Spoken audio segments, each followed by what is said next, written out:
Rita Cook with Politics and How It Affects You, and I am sitting here this morning with Glen Heights Police Chief Vernell Dooley and Glen Heights Fire Chief Keith Moore. I got those names right, yes. Yes. So I have asked them to come in during the COVID-19 situation that we have. They have a city, in Glen Heights actually straddles Ellis County and Dallas County, so let's talk about that a little bit because some of the rules are different. Well, how are you guys handling that? Yes, as far as how we're handling that, we are definitely listening to what Dallas County is doing, as well as what Ellis County is doing, working with both judges to make sure that we're enforcing the orders consistently and effectively. Okay. And as far as the orders are concerned, we tend to yield to the more restrictive order in place till another order kind of catches up. Okay. But really taking a holistic approach to making sure that we keep our folks in Glen Heights safe. Okay. No matter what order has come out. Okay. All right.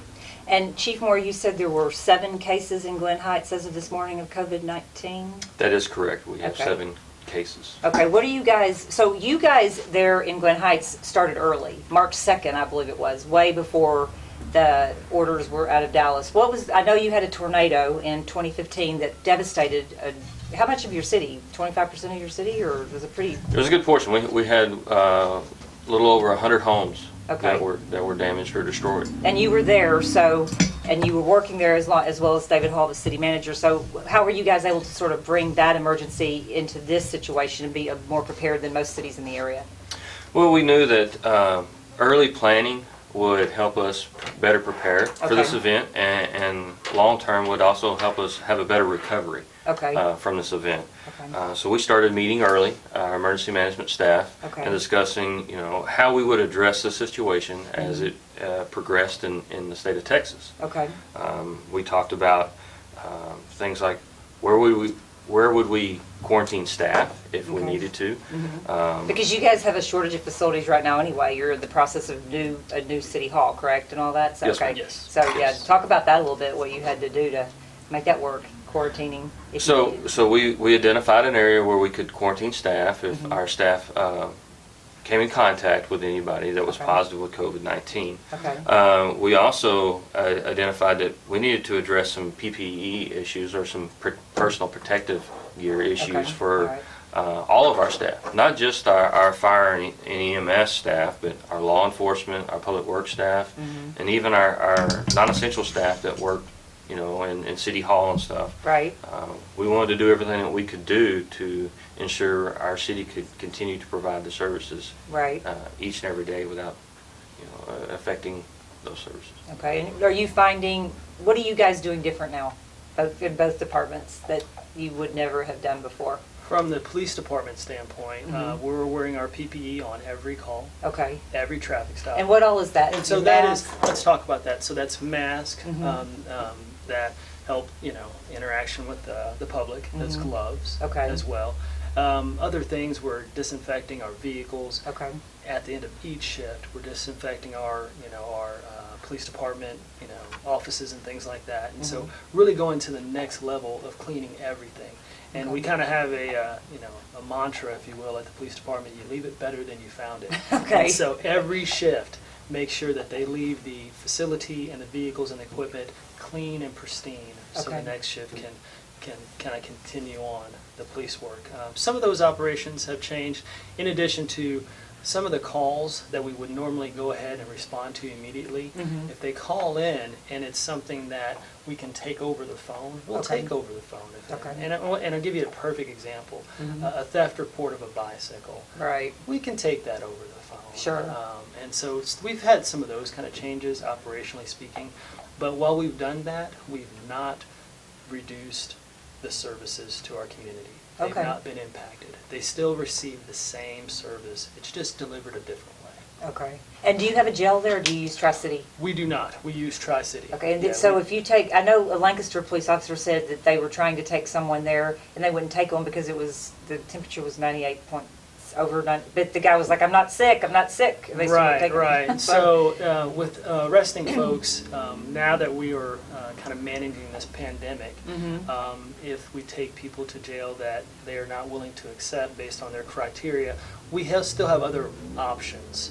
We can always file charges at large depending on if it's something that's really like minor, like a misdemeanor type offense. But if it's anything related to domestic violence, they have to go to jail. All right. A serious felony, they have to go to jail. Okay, somewhere, you're going to find them somewhere for them. We're going to make sure, and what we've done is, in the past so far, is we've taken them straight to Dallas County, and we haven't had a refusal yet.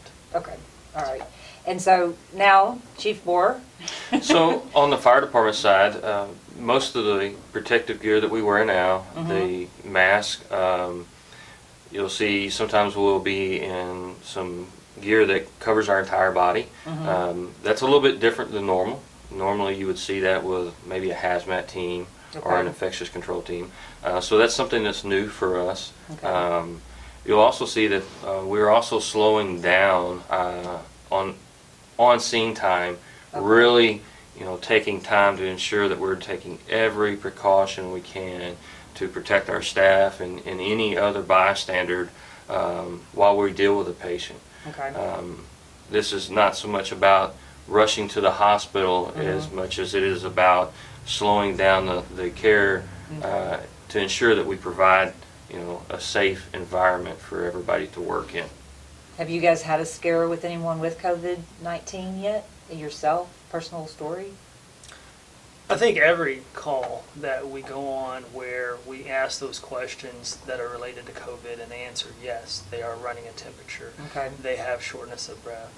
Maybe they interacted with somebody that had COVID or were just recently out of the country.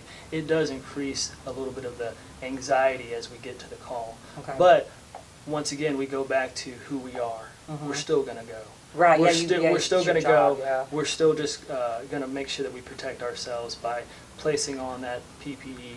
And at the end of the day, we just trust that everything will work out okay. I mean, do you think that in some cases people might just be saying that they have fever or something so they don't get, I mean, that would be a perfect out for somebody.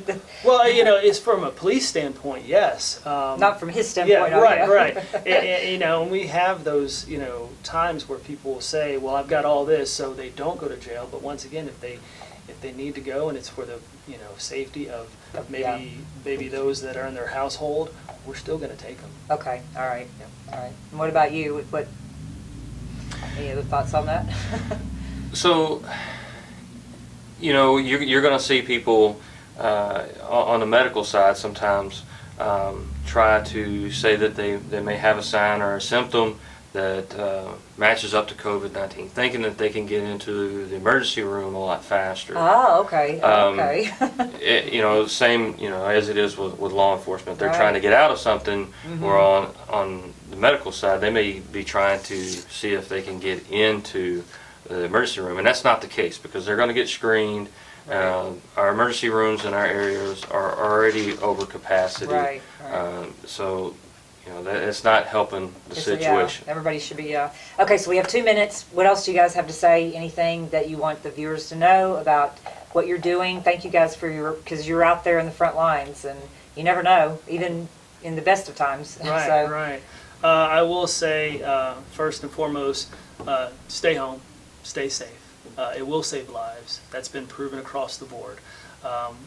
This is the time to get creative with your family and really do things that you wouldn't normally do, and you're going to be building memories for years to come. Also, check on your family and check on your friends. Make sure they're doing okay. This is trying times for us, and so now is the time to step up and really go out of your way to check on the welfare and the emotional health of others. And last thing is, if you do gather with others and we actually show up, just please, comply with our request and know that it's for your benefit. There's never been a more important time in policing than now, in the sense that we are really trying to keep everybody safe. I would you have 30 seconds now. I got 30 seconds, all right. Trust us. We're doing the best that we can do with this pandemic, and give us our room that we need to do our work. But I also would ask that you be thinking about us during this time. Our staff is, this is a very stressful situation for our staff to be dealing with. So continue to keep us in your thoughts, and we thank you for allowing us to do this job. Thank you guys for coming in. I'm Rita Cook with Politics and How It Affects You. You guys are wonderful. Thanks. Thank you. Thank you.